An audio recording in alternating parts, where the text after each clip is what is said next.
তৌকির আহমেদকে আমি ব্যক্তিগতভাবে অনেক দিন থেকেই চিনি, একসাথে আমরা কাজ করছি দীর্ঘ বছর। তৌকির আহমেদ একজন পরিপূর্ণ মানুষ। শুধুমাত্র যে সাহিত্য সংস্কৃতির ক্ষেত্রে তা নয়, আমি বলবো যে সে একজন পরিপূর্ণ মানুষ তার পরিবারের জীবনেও। এবং আমি দেখেছি যে তার যে পারিবারিক জীবন যে সুশৃঙ্খল, তার সন্তানের প্রতি তার যে মমত্ববোধ, তার পরিবারের প্রতি যে ভালোবাসা, সেই ভালোবাসা নিয়েও কিন্তু এগিয়ে চলেছে। এবং প্রত্যাশা হচ্ছে যে ধারাবাহিকতাটা এটি আমাদের প্রত্যাশার সাথে সাথে তার কাজের প্রতি আমাদের প্রত্যেকেরই প্রত্যাশা তৈরি।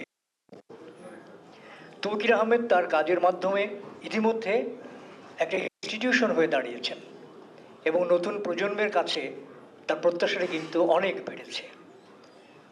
তৌকির আহমেদ ইচ্ছা করলেই কাজ থেকে পালিয়ে যেতে পারবেন না, তার অনেক দায়বদ্ধতা আছে। আমরা যে কথাটা বলি সবাই, যে সমাজের প্রতি আমাদের শিল্পীর যে দায়বদ্ধতা আছে, সেই দায়বদ্ধতার জায়গা থেকে আমাদের কাজ করতে হয়। তৌকির আহমেদ অনেক কাজ করেছেন, অনেক কাজ দিয়েছেন এবং ভবিষ্যতেও দেবেন, সেই প্রত্যাশা। এবং এই প্রত্যাশা নিয়েই আমি তৌকিরের আজকের যে ৬০তম জন্মবার্ষিকী আমরা উদযাপন করছি, সেখানে প্রত্যাশা যে ভবিষ্যতেও আমাদের বাংলাদেশের যে সংস্কৃতি, সেই সংস্কৃতির ক্ষেত্রে আপনার অবদান চলমান থাকবে এবং আপনি আমাদের এই অবদানের জন্য, এই সংস্কৃতির জন্য আপনি আরও অনেক অনেক বছর বেঁচে থাকবেন। শুভেচ্ছা আপনাকে।